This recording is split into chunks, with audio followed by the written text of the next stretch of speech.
Bienvenidos a su programa Derecho Familiar. Imagínense ustedes de qué les vamos a hablar. En el mundo existen más de 1,000 millones de personas, el 15% de la población mundial que padece una discapacidad. Esto, la palabra discapacidad, tiene tantos y diversos significados jurídicos y gramaticales que fue necesario convocar a 3 distinguidos juristas, maestros de la Facultad de Derecho de la Universidad Nacional Autónoma de México, como ustedes lo saben, la mejor facultad de Derecho de Iberoamérica. Y entonces tengo el privilegio de presentarles a ustedes y darles la más cordial bienvenida al doctor Juan Luis González Alcántara y Carrancá, maestro de nuestra institución, a quien mucho le agradezco su presencia para hablar de este tema. Maestro, muchas gracias. Muchas gracias por la invitación, doctor. Al doctor Demetrio Cortés Ortega, también profesor de nuestra institución, quien además, aúna a su calidad de jurista, la de ser médico. Y en este tema hay cosas importantes de la discapacidad que probablemente él haga algún enfoque, además de jurídico, con algunos comentarios en lo médico. Gracias. Y el maestro, muchas gracias, bienvenido al programa de Derecho Familiar, y el maestro Fernando Sosa Pastrana, quien también es miembro del cuerpo docente de la Facultad de Derecho de la Universidad Nacional, a quien le damos la más cordial bienvenida, igualmente para que exprese aquí sus ideas, sus reflexiones sobre este tema tan importante que en México tiene también datos alarmantes. Bienvenido, maestro. Muchas gracias, doctor. Es un gusto. 5.6 millones de mexicanos padecen discapacidad. Son los últimos números que arroja el INEGI y que la Comisión Nacional de Derechos Humanos avala en función de esta discapacidad.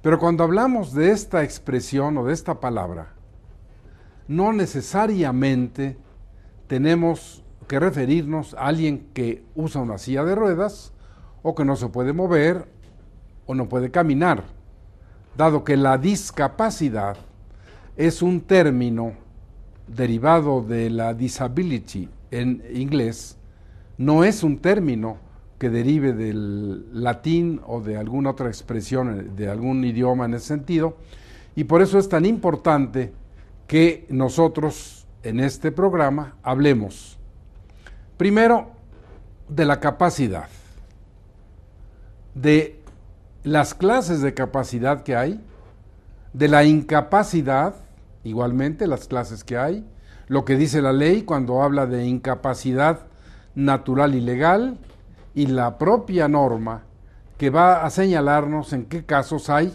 discapacidad.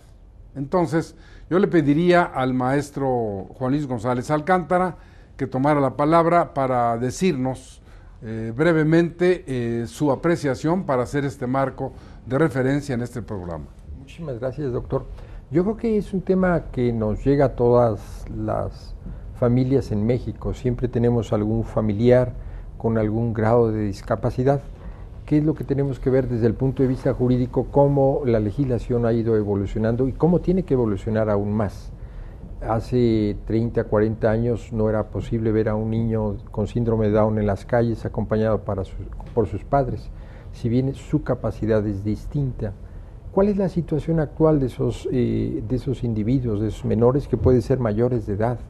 La ley nos marcaba muy claramente que hasta los 18 años la persona tenía una incapacidad para hacer ciertos actos de carácter jurídico, para poder contratar, para poder tener negocios, y que a partir de los 18 años normalmente la gente entraba ya en plenitud a ejercer su capacidad y disponía libremente de sus bienes, de su patrimonio, etc. Pero la ley se ha dado cuenta y el legislador lo ha palpado, que pues hay distintos tipos de discapacidades para las gentes y es necesario protegerlos. Los negocios que utilizamos y que vemos que realiza una persona que tiene un nivel de inteligencia o que está bloqueado o que ha abusado de las drogas y tiene necesidad de tener un tratamiento médico, pues esa persona pues no está en plenitud, no está con todas sus facultades para poder realizar esto. ¿Qué es lo que sucede? Que pues por un lado tenemos toda esta legislación que protege a las personas, que las trata igual, pero también protege a los que no tienen esa plenitud de capacidad. Y entonces nosotros debemos de ver cómo evolucionamos. Le pongo un ejemplo. Para que pueda una persona ser interdictada, nosotros lo hacemos cuando alcanza la mayoría de edad, la metemos, le nombramos un tutor y la protegemos. Pero ¿qué pasa cuando el menor, en cierta medida, jamás va a ser como el resto de la población porque tiene una discapacidad intelectual, no puede moverse, tiene ciertas discapacidades? Tenemos que volverlo a llevar a un juicio para discapacitarlo y nombrarle un tutor. ¿Por qué no prorrogar el ejercicio de la patria potestad, que es una institución muy antigua, que en términos generales nosotros la tenemos desde el derecho romano, en donde era el padre y la madre, obviamente, los que protegían a los menores? Este tema es muy importante por las consecuencias jurídicas que genera hacia la familia, por la transformación, por los problemas que crea. Nosotros lo vemos en el caso de que alguien pues tiene un hijo con problema de síndrome de Down, el hijo crece, normalmente la gente se muere joven, pero ¿qué pasa si ese hijo creció bien, sana físicamente, pero mentalmente limitado? Los padres tienen que buscarle un tutor, cómo dejar los bienes, cómo protegerlo, todo eso lo estamos viendo y tenemos que verlo para resolver los problemas. Bueno, yo creo que es importante lo que dice el doctor Juan Luis González Alcántara, porque para ustedes, que nos hacen el favor de recibirnos en su hogar, es fundamental, y ahora voy con el doctor Demetrio Cortés, para que nos pueda hacer una diferencia entre lo que comúnmente se conoce como incapacidad y la capacidad. Porque ya el término discapacidad, bueno, con eso empezamos, pero sí es importante que la gente sepa qué significa incapacidad y qué capacidad. Bien, creo que partiendo primero desde el punto de vista jurídico, creo que el mismo código nos dice que incapacidad es el término general y discapacidad ya hace una especificación en ciertos aspectos. Me permito recordar que no hace muchos años, que será cuando unos 20 años a la fecha o antes, se hablaba en el mismo Código Civil de idiota o de imbecilidad. Afortunadamente esos términos han quedado atrás y ha evolucionado el derecho, se ha tomado otra perspectiva en el artículo 450, fracción segunda, y ahora hablamos de aspectos particulares de la persona. No solamente una enfermedad irreversible o no reversible hace incapaz a una persona, sino el estado particular de una persona, que es eso, precisamente la discapacidad. El estado particular que presenta una persona en cierto aspecto, sea físico, sensorial, intelectual, emocional, mental, o varios de ellos a la vez.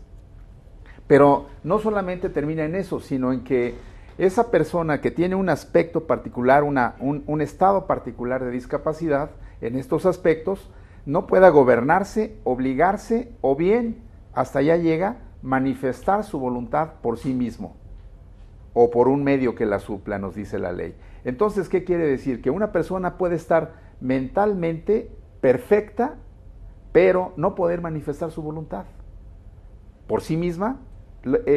Recordando en este sentido, tenemos una enfermedad que es una parálisis cerebral, que implica la parálisis muscular y que es además evolutiva. Cada vez que va pasando el tiempo, este tipo de personas no pueden moverse, incluso los músculos de la lengua que se utiliza para hablar, pues no pueden hablar, no pueden. Ya hay algunos medios para comunicarse. Tenemos el caso de un físico inglés muy conocido, muy connotado, que habla de las teorías espaciales, que es un excelente matemático, físico matemático, y bueno, es un genio, pero no puede o ya ha perdido su facultad para eso es muy manifestar su importante. voluntad. Ese ejemplo es muy importante para que podamos ilustrar esto que les voy a decir. Esa persona que él menciona, el doctor Cortés, mayor de edad, es capaz jurídicamente, porque es capaz de ser titular de derechos y obligaciones y ejercerlos por sí mismo. Esa alteración física o motora no le quita la capacidad jurídica que le da la ley para entender que ese no es un incapaz, sino es una persona con capacidad jurídica discapacitada, como lo que acaba de decir el doctor Cortés, que en nuestro derecho se va señalando que si hay alteraciones motoras, físicas, etcétera, eso no significa que la persona sea incapaz jurídicamente. Entonces, ahora iría con Fernando Sosa, porque es muy importante que la gente sepa que la capacidad es la aptitud para ser titular de derechos y obligaciones. Pero de aquí va a derivarse la de goce y la de ejercicio. ¿En qué consisten? Sí, bueno, para hacer lo más claro posible, nuestra legislación divide esta capacidad en dos grandes segmentos. La de goce, es decir, la posibilidad que tiene una persona de gozar los derechos que le otorgan nuestro sistema legal. Toda persona tiene esa capacidad para poder gozar esos derechos. Por eso es capacidad de goce. Ahora, la ley dice, pero ¿quién puede ejercer esos derechos?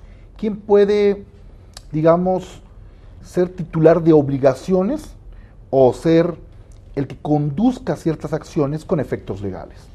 Pensemos en un menor de edad, un niño. Un niño goza todo un esquema de derechos que le otorgan tanto normas especiales como normas generales. Pero ¿podrá ese niño válidamente ser el presidente de la República? Para eso se requiere tener una capacidad jurídica que le permite ejercer esa función en específico.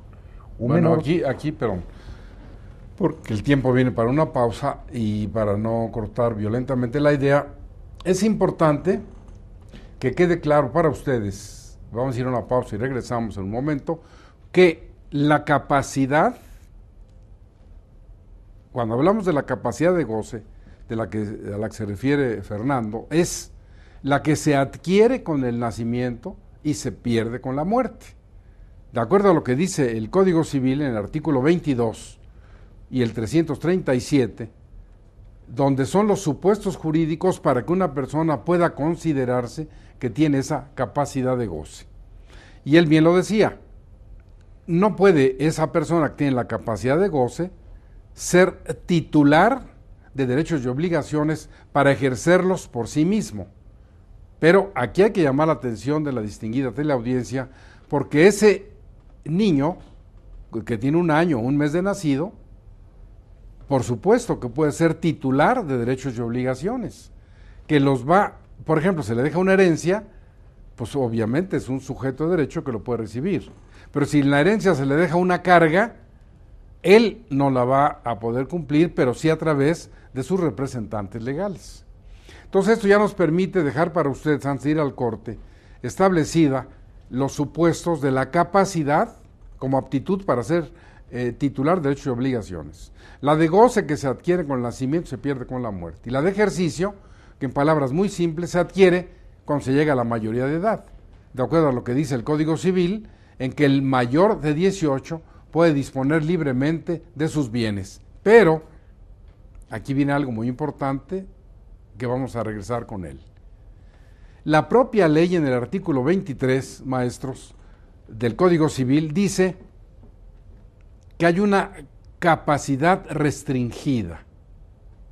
Esto es muy importante, porque estamos hablando de un menor con una capacidad restringida. No está diciendo la ley que sea una incapacidad total. Y aquí le decía yo precisamente al doctor González Alcántara y Carrancá que los cubanos tienen en su Código Civil, en su Código de Familia, algo muy importante que se refiere a esta capacidad restringida. Pero vamos a regresar, vamos a una pausa y regresamos con ustedes en un momento para retomar esto que es tan interesante.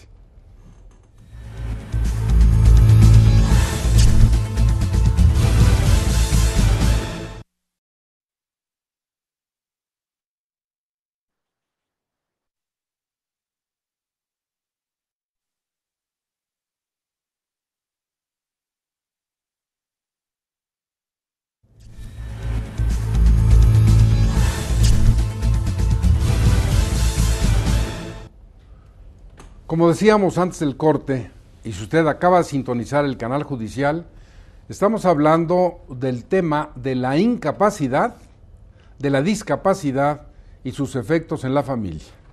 Y tenemos el privilegio de que nos acompañen el doctor Juan Luis González Alcántara, el doctor Demetrio Cortés Ortega y el maestro Fernando Sosa Pastrana, expertos en esta materia, en Derecho Civil y Derecho Familiar, para que podamos llevarle hasta su hogar, así muy simple, de manera muy llana, los conceptos que a veces son complicados desde el punto de vista de la ley.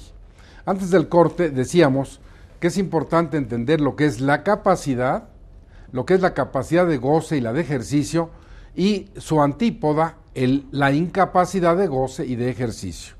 Y en esto entramos a lo que es la discapacidad. Entonces yo le preguntaría, nuevamente regresaría con la palabra con Fernando Sosa, para que brevemente nos pueda él decir, desde su perspectiva, cómo se puede diferenciar, y para que la gente lo entienda con toda claridad, lo que es la incapacidad y la discapacidad.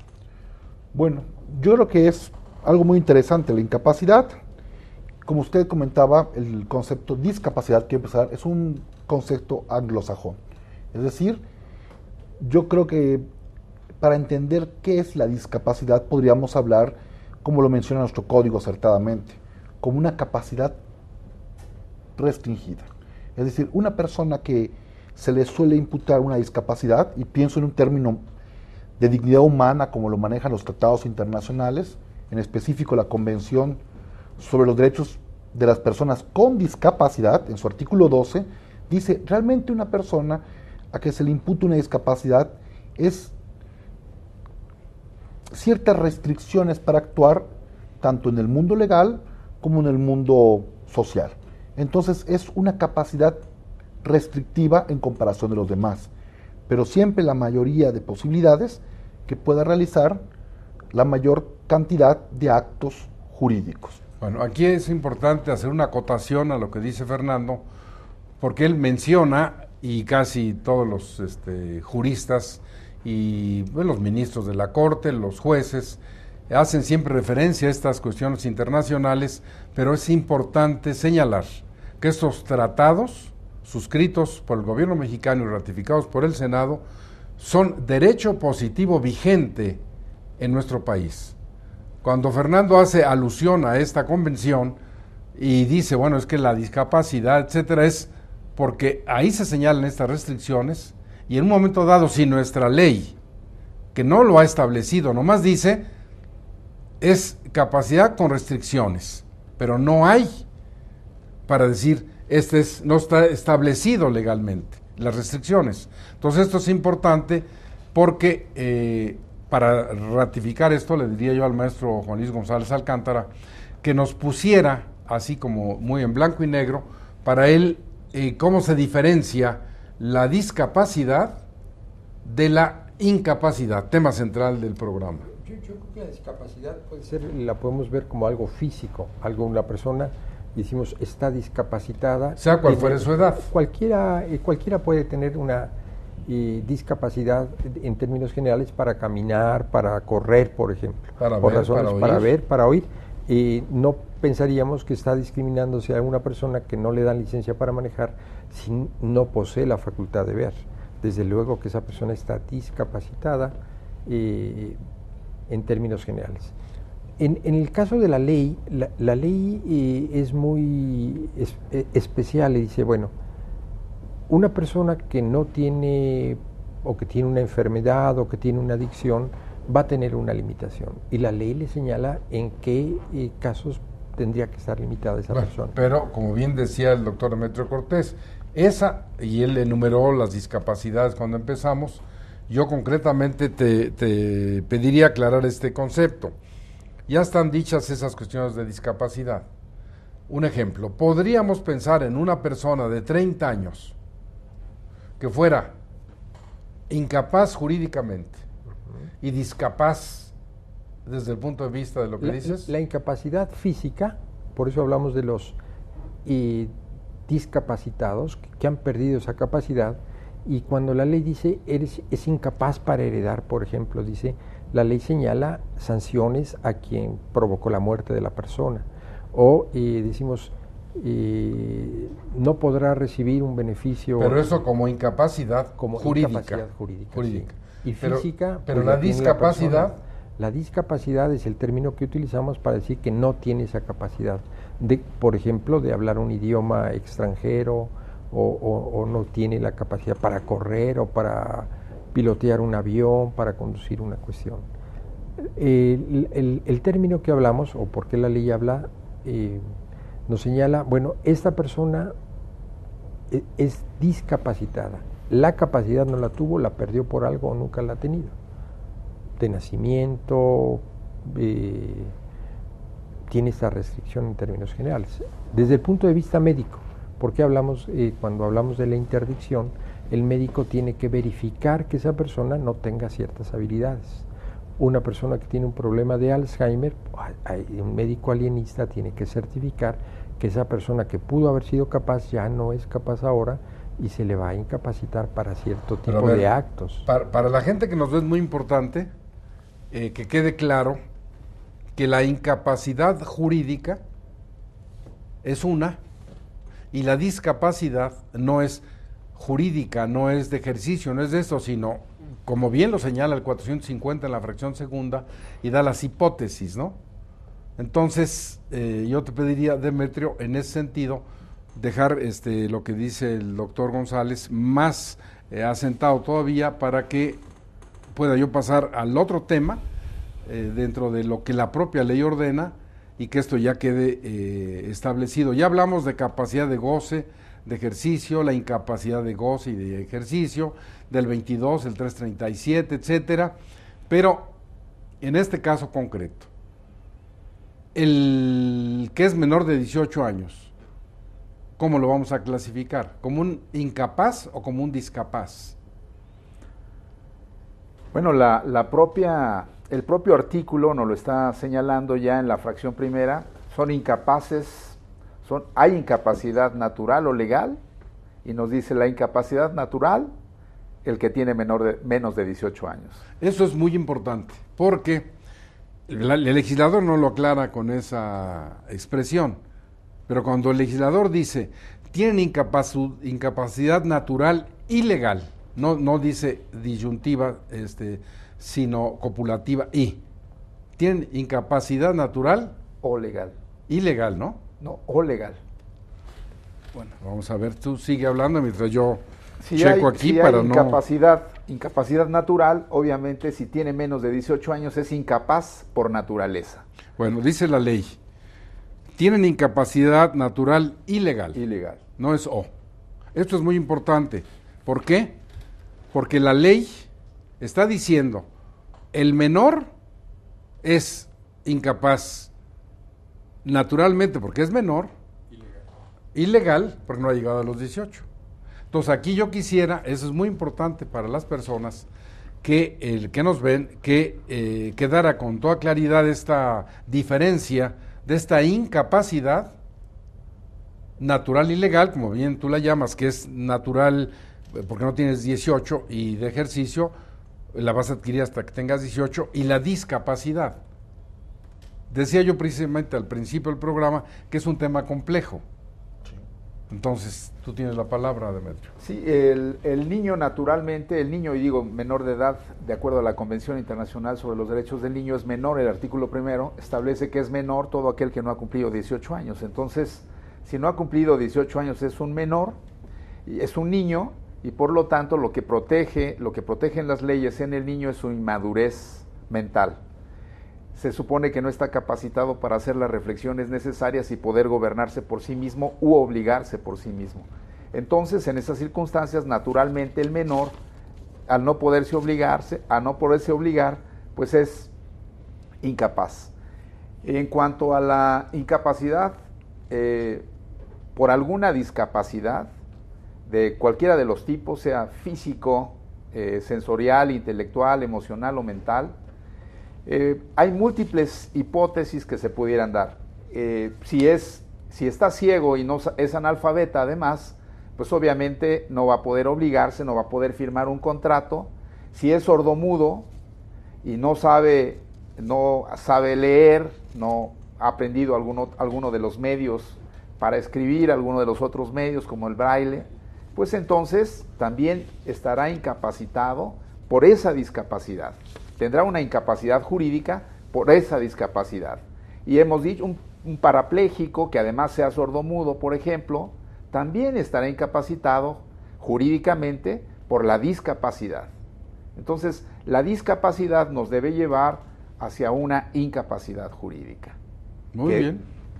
A ver, Fernando, quizá tú has visto en la calle, esto es una cosa común en México, aquí en la Ciudad de México, por ejemplo, hay 2 o 3 lugares donde hay personas que no tienen brazos, que no tienen piernas, están en un carrito y están esperando alguna dádiva de la gente.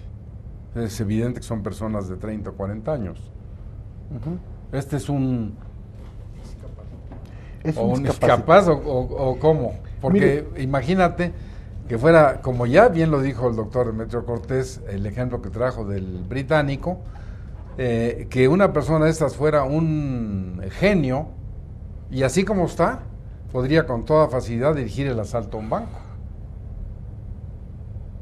Sería un inimputable, me voy a ir un poco al derecho penal, a pesar de las graves tonterías que han hecho de modificar la Constitución el 18 y decir que a los 12 eres imputable, es para otro programa, ¿no? Pero en este caso, esa persona es incapaz jurídicamente. No es incapaz. Bueno, a ver, tú tienes que fundamentarlo en la ley. Como usted mencionaba hace rato, parte de nuestro derecho positivo son los pactos internacionales. Y en muchos sentidos los pactos internacionales han superado los modelos establecidos por la ley, por falta de sensibilidad a la familia, lo que sea. Sabemos que este concepto de discapacidad también tiene un término negativo. Algunos prefieren poner el concepto de capacidades diferentes. Lo que comentaba el doctor González Alcántara, una persona que carece de sus extremidades, tal vez tenga una incapacidad para determinados actos jurídicos, como por ejemplo el ser o que tenga el beneficio de que se le otorgue una licencia, que es una autorización legal, para conducir un vehículo. Para ese acto será incapaz, pero yo no creo que sea incapaz para poder cerrar un contrato de arrendamiento.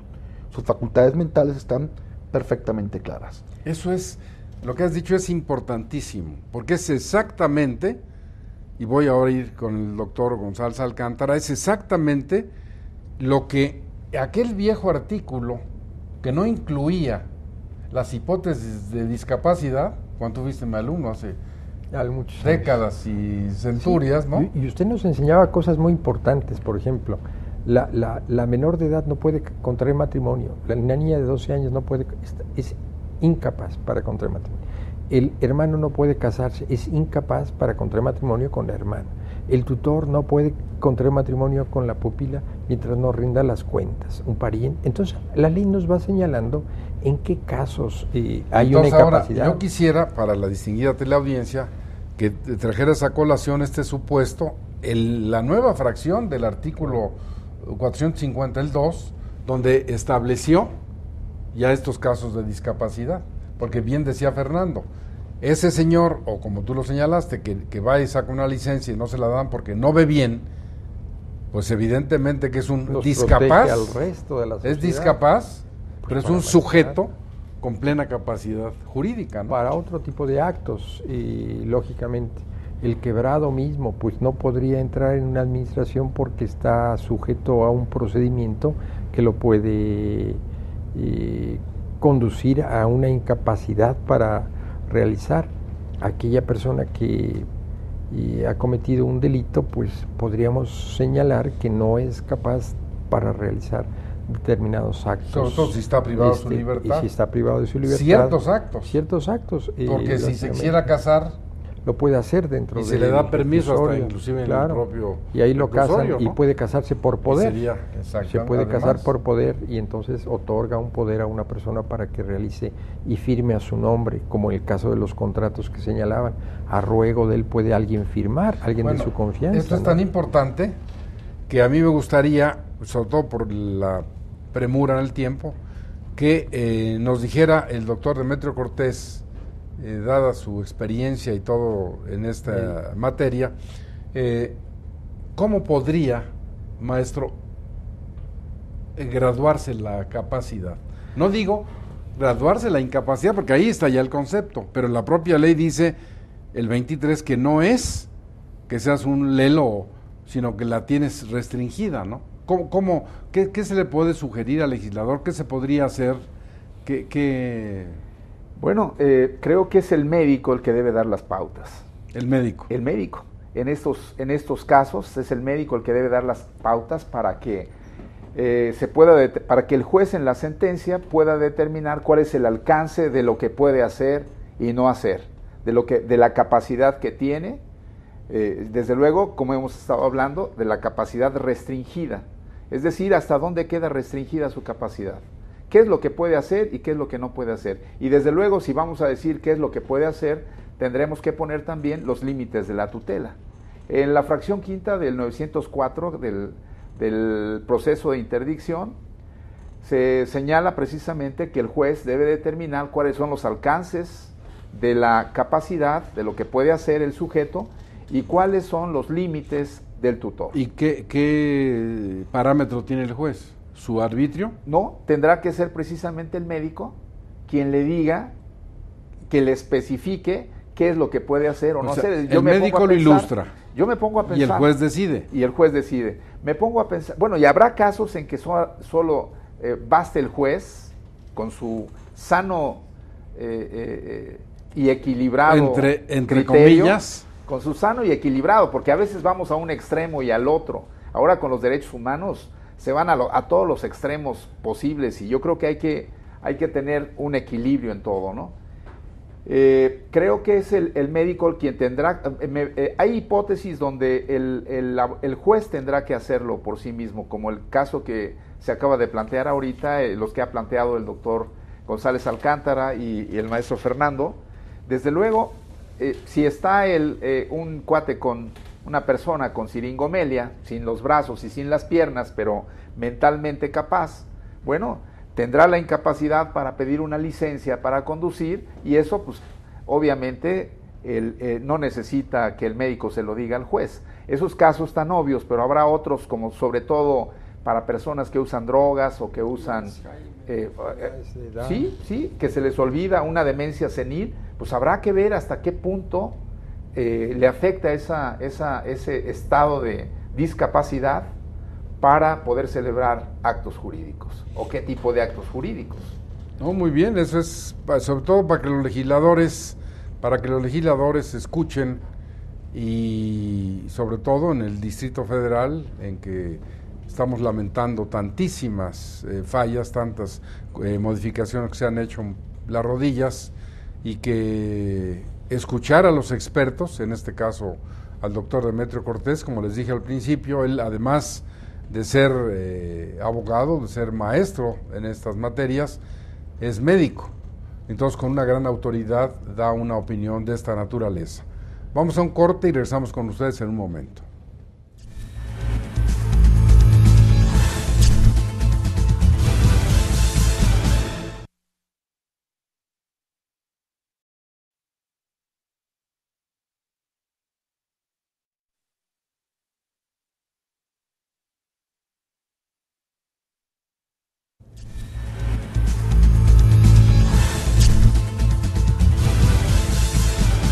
Venga. Gracias por seguir con nosotros en su programa Derecho Familiar. Si usted acaba de sintonizar el canal judicial, estamos hablando de la incapacidad, la discapacidad y sus efectos en la familia. Nos acompañan hoy el doctor Juan Luis González Alcántara, el doctor Demetrio Cortés Ortega y el maestro Fernando Sosa Pastrana, quienes ustedes ya lo han escuchado en esta primera parte, expresiones muy importantes relacionadas con la ley, y ahora en esta última del programa vamos a hacer algunas recomendaciones, alguna síntesis de lo que hemos señalado para ustedes. Yo quisiera que el doctor Demetrio Cortés empezara diciéndonos qué le sugiere, qué le aconseja a las personas, de qué manera es un programa como este les puede ayudar. Sobre todo aquellos que tengan que hacer o celebrar o que estén más propensos a realizar actos jurídicos con sus bienes y sobre todo con los bienes de sus familiares que crean que se encuentran en algún estado de incapacidad o discapacidad que los lleve a una incapacidad jurídica, pues que tramiten, antes de que realicen esos actos, que tramiten algún tipo de interdicción. Sobre todo como método de prueba. Eso no quiere decir que no se pueda demostrar o que no se tenga el derecho de acreditar que se realizó el acto jurídico con un discapaz y se anule el acto jurídico. Pero para evitarse ese tipo de problemas, pues que acudan mejor a un juicio de interdicción.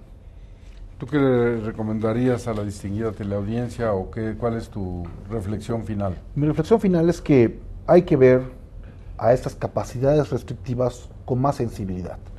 Yo creo que no debemos optar o pensar que la persona que pueda tener una incapacidad legal en términos del Código Civil se le deba sustituir de todas sus decisiones, sino que hay que ver nuestras instituciones del derecho civil como un medio para coadyuvar o apoyar en sus decisiones. De hecho, ese es el espíritu de la Convención sobre los Derechos de la Persona con Discapacidad. Es decir, no buscar sustituir la decisión del incapaz legal, sino apoyarlo en su decisión, cambiar de modelos, como lo han hecho los franceses, los alemanes, los nórdicos. Es decir, hay cosas que requieren solo un apoyo en las decisiones. Por ejemplo, una persona que haya alcanzado cierta edad, tal vez tenga su voluntad un poco disminuida y tal vez necesita no alguien que lo sustituya en su decisión,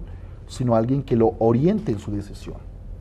Yo creo que esa sería mi aportación. Muy bien. Pues yo les recomendaría a los legisladores que nos ven también que pensaran en esa prórroga del ejercicio de la patria potestad para aquellos menores que van a entrar en una edad mayor y sin necesidad de llevar un juicio de interdicción pudieran con las pruebas y los certificados médicos continuar en ese ejercicio de la patria potestad. Es una especie de prórroga del ejercicio de la patria potestad para los jóvenes. Y para las personas mayores, sí proteger a aquellas personas que tienen una propensión para tener un Alzheimer prematuro o algunas otras enfermedades que aparecen conforme va pasando el tiempo.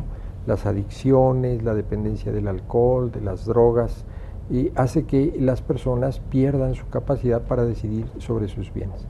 Y entonces su patrimonio o el patrimonio de su familia la pueden poner en peligro y en una situación aparentemente regular, de repente se encuentra la familia con que el domicilio conyugal y la casa de la familia ya fue vendida por el señor o no saben en qué momento fue vendida. Es importante acercarse a los médicos para saber cuál es el estado de salud de las personas. Las personas que tienen, por ejemplo, un tipo de sangre A, se ha comprobado que son más propensas a tener una enfermedad de Alzheimer.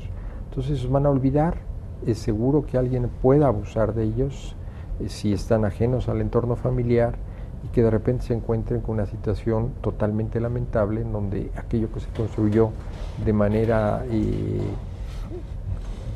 familiar pues, se pierda por una mala previsión.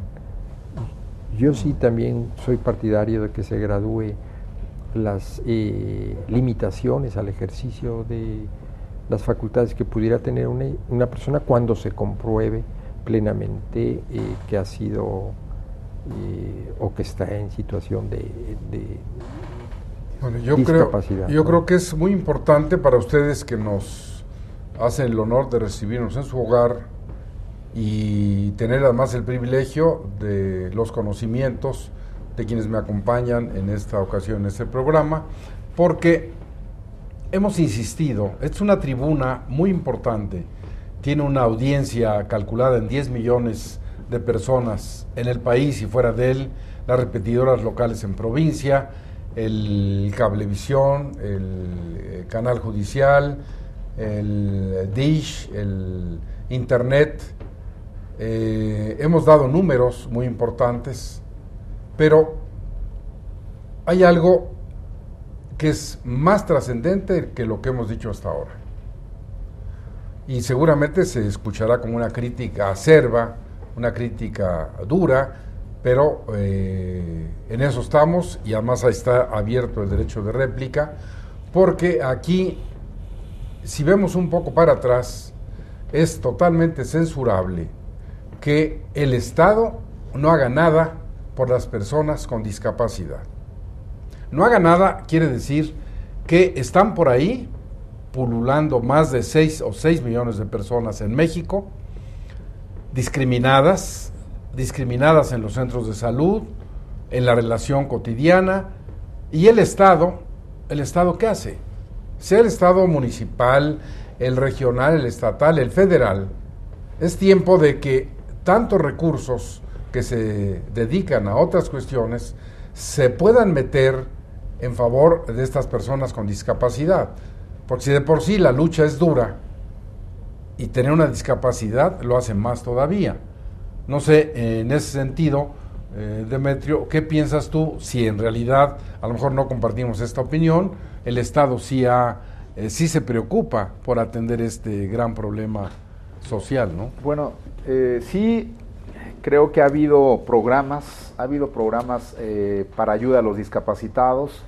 Aquí recuerdo específicamente en el Distrito Federal, López Obrador bajó los impuestos a las empresas con la condición de que metieran a laborar en sus lugares un 10% de discapacitados. Me parece una buena medida para que les dé dignidad a los discapacitados, desenvolviéndose, desarrollando un trabajo, pero sí creo que medidas como estas deberían generalizarse en toda la República. Creo que nada más se hizo aquí en el Distrito Federal.